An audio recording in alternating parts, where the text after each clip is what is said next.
You know that jarring, high-pitched screech your phone makes when an emergency alert goes off? It's designed to be deeply uncomfortable. It's supposed to make your blood run cold so you stop whatever you're doing and pay attention. Usually it's a flash flood warning, or maybe an amber alert for a kid missing a few counties over. You glance at it, feel a brief pang of sympathy, and swipe it away. But nothing prepares you for the moment you pull over on a dark highway, read the description of a child kidnapped decades ago, and realize you are staring at a perfect physical description of yourself. And the psychological trap snaps shut when you look down at the suspect's vehicle description and realize the license plate matches the exact car you are currently sitting in. La la la la la la la la la la la. I was 28 years old, and up until that night, my life was entirely unremarkable. I worked remote IT support for a major logistics company. If you've ever had a boring desk job, you know the vibe. I spent 8 hours a day in a dimly lit room, staring at dual monitors, resetting passwords, and fixing server glitches for truck drivers across the country. It was lonely, repetitive work, but it suited me. I've always preferred being a ghost in the background. I was driving on a completely empty stretch of Interstate 80, somewhere near the Nevada-Utah border. It was just past 2 in the morning. The rain was coming down in sheets, heavy and relentless. My windshield wipers were basically useless, violently smearing water back and forth across the glass, cutting my vision down to just a few feet of reflective asphalt ahead of me. I was driving my mother's car. It was a pristine, dark blue 1998 sedan. My mom had passed away from a sudden stroke about a month prior. We were incredibly close. It had always just been the two of us against the world. She homeschooled me. We moved to a new town practically every year when I was a kid. And she was fiercely, almost obsessively protective. Growing up, I just thought she was an eccentric, anxious woman. She hated when I took photos. She absolutely refused to let me have public social media accounts. And whenever we drove anywhere near a state border, she'd get this white-knuckle grip on the steering wheel, lock her jaw, and refuse to speak until we were miles into the next state. When she died, I inherited practically nothing, except some old furniture and this sedan. I didn't even want the car, but my own vehicle had thrown a rod a week prior, and I needed to get across the country to start a new tech contract in Denver. There were a lot of weird quirks about my mom's car. The radio knob was snapped off, stuck on dead static. The child safety locks on the back doors were permanently jammed shut. And there was a heavy steel lockbox bolted directly to the floorboard under the passenger seat. She always told me it held sensitive tax documents and made me swear on her life never to try and pry it open. I had been driving for 6 hours straight. The cabin smelled like stale coffee and damp upholstery.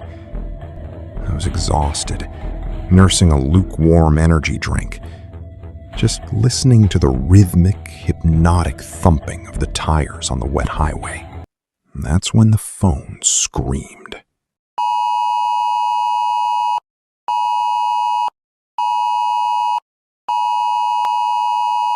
The emergency broadcast tone blasted through the quiet car. I jumped, my reflexes jerking the steering wheel slightly, causing the tires to clip the rumble strip with a loud bzzzt. I recovered, pulling the car back into the lane. My heart was thumping from the sudden noise. I reached over to the passenger seat, grabbed my phone, and swiped the screen to quiet the alarm. It was an Amber Alert. I almost swiped it away, but as I glanced down, something about the text made me pause. The formatting looked strange. The font was slightly blocky, and the timestamp at the very top of the notification didn't match the current date. It read, October 14th, 1996. I frowned, squinting through the glare of the screen. 1996? That was 30 years ago. I would have been 6 years old. I kept reading, my speed naturally dropping as my attention split between the dark road and the text. Missing child, Ethan Vance. Age 6. Hair, light brown. Eyes, green. Identifying marks. Crescent-shaped scar on the left collarbone. My name is Ethan. A strange, hollow feeling bloomed in the center of my chest. I took my foot entirely off the accelerator. The car began to coast, slowing down into the darkness. Slowly, without taking my eyes off the road, I reached up with my right hand. I slid my fingers beneath the collar of my shirt, pressing against my skin. Right there, on my left collarbone, was a smooth, raised, crescent-shaped scar. My mom always told me I got it from falling off a bicycle into a chain-link fence when I was a toddler. But as I sat there in the dark car, a realization hit me. I didn't actually remember falling off a bike. In fact, as I tried to reach back into my brain, I realized something terrifying. My childhood memories didn't exist. Not really. I had a few isolated images, a yellow bicycle, a dog barking behind a fence, glow-in-the-dark stars on a ceiling, but there was no timeline, no memories of a school or friends or birthdays, just a thick gray fog that covered everything before my teenage years. Whenever I brought it up, Mom would just smile, pat my hand, and say, "Nobody remembers being a kid properly, honey." I looked back down at the phone. Suspect. White female. Approximately 40 years old. Blonde hair. Suspected to be driving a dark blue 1998 sedan. License plate. JKL 889.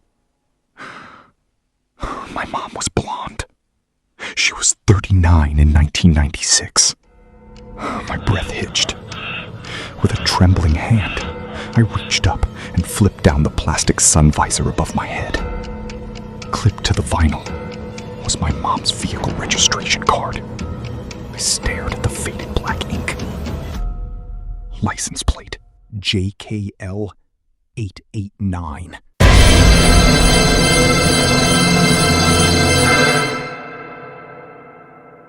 I slammed on the brakes. The tires locked up, skidding violently on the wet pavement before the sedan shuddered to a halt on the gravel shoulder of the highway. I threw the car into park, my hands shaking so badly I could barely grip the gear shift. The rain slammed against the roof like 1,000 tiny fists. Outside, there was nothing. Just the black, endless void of the desert. This is a glitch, I whispered aloud, my voice sounding incredibly small against the storm. It's an IT routing error. Someone hacked the emergency system.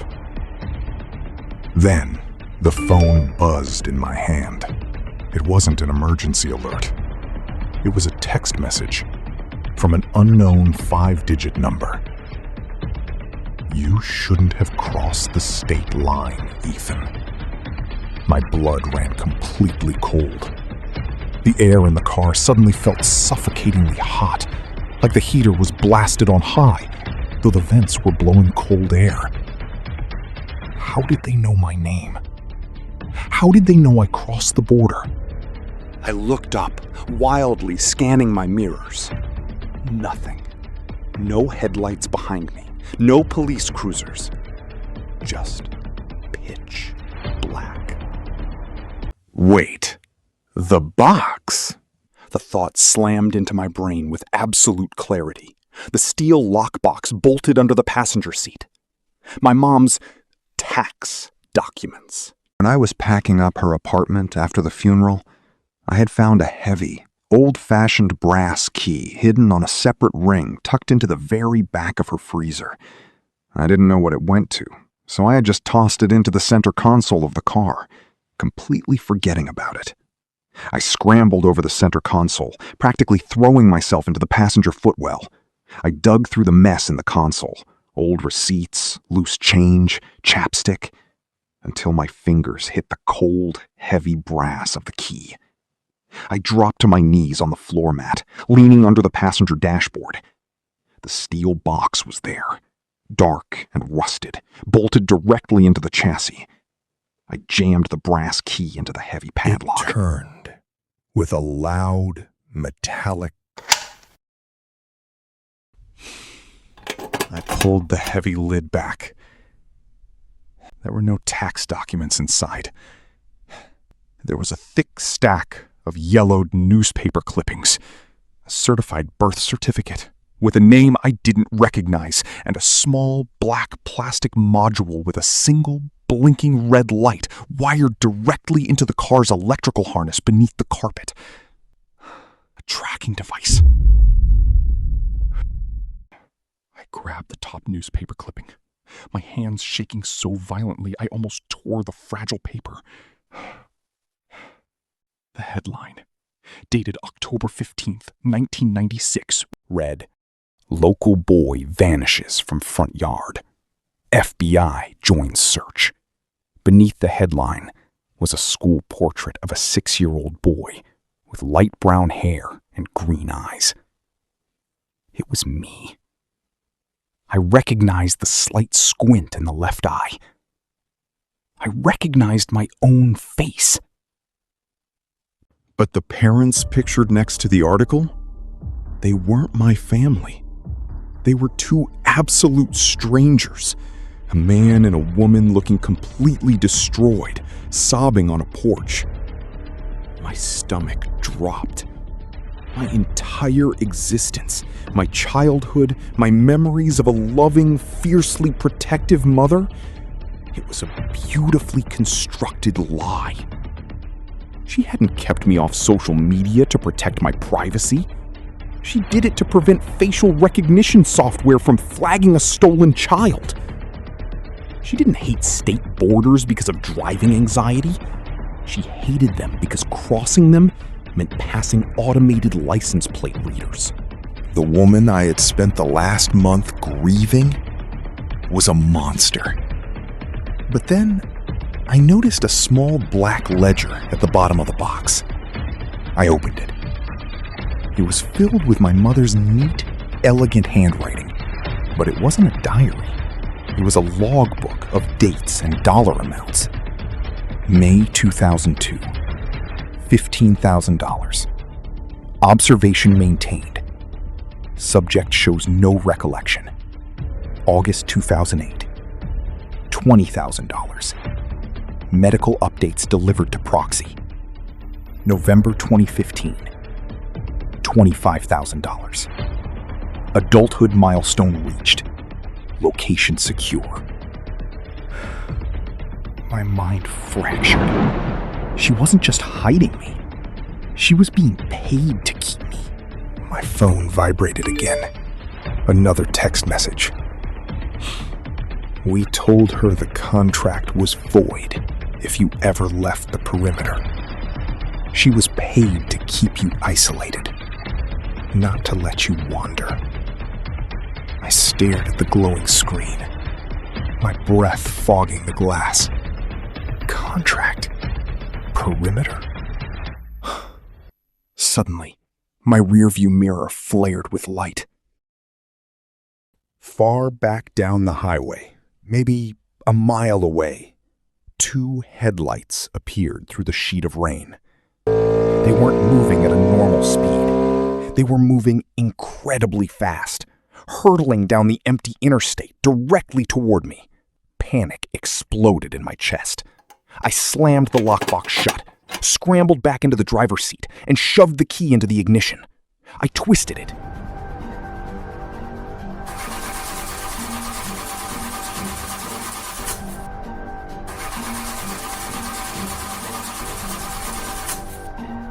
The engine sputtered, choked, and died.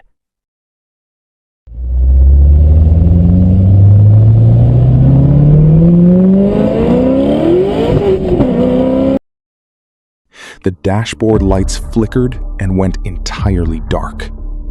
The black module with the blinking red light under the passenger seat, it wasn't just a GPS tracker. It was a remote kill switch. They had cut the power. I grabbed my phone to dial 911, but the screen was locked. A dark gray loading bar was stretched across the display. Firmware override in progress. 99%. They hadn't just hacked the car. As an IT guy, I realized the horrifying scale of what was happening. They were using a localized cell tower simulator. They had intercepted my phone's signal, pushing a forced update to brick the device. The Amber Alert wasn't a glitch. It was an automated system broadcast triggering a retrieval protocol because the asset had breached the perimeter. The headlights behind me grew blindingly massive. A large black SUV pulled onto the gravel shoulder, stopping less than 20 feet behind my dead sedan. Through the rain-streaked rear window, I saw the doors of the SUV open. 2 men got out. They didn't run. They didn't draw weapons. They walked with a terrifying professional confidence straight toward me. I panicked, grabbing my door handle to run into the desert like my mother had warned. But before I could pull it, a heavy, synchronized mechanical sound echoed through the frame of the car. All 4 doors locked automatically. I grabbed the manual lock tab on the driver's door and pulled up with all my strength. It wouldn't budge. It was electronically locked down. The child safety locks in the back weren't broken. They were reinforced. I was entirely trapped inside a rolling cage my mother had spent 20 years preparing for me. One of the men reached the driver's side door. He wore a heavy, dark raincoat. He didn't look angry. He slowly raised his smartphone and pressed it flat against the wet window, turning the screen so I could read it. It was a text message thread. The contact name at the top of the screen read, Vance Custody Account. The last message had been sent yesterday. But my mother had been buried for 4 weeks. The text message from her number read, He's crossing the state line tonight. I've activated the tracking array. The merchandise is fully mature. Wire the final balance to the offshore account. My heart stopped beating. She didn't die of a stroke. She faked it. She left me the car. She orchestrated the broken breakdown of my old vehicle. She steered me onto this exact highway. She didn't keep me isolated out of love. I wasn't her son. I was her long-term investment. The man outside the window lowered his phone, reached into his pocket, and pulled out a small electronic key fob. He pressed a button. With a soft, sickening click, my driver's side door unlocked. And as the heavy metal door began to swing open into the cold, pouring rain, The dead radio on my dashboard suddenly flickered to life, illuminating the dark cabin with a pale, glowing green light. It didn't play music. It just scrolled 2 words across the digital screen, over and over again. Delivery successful. Delivery successful.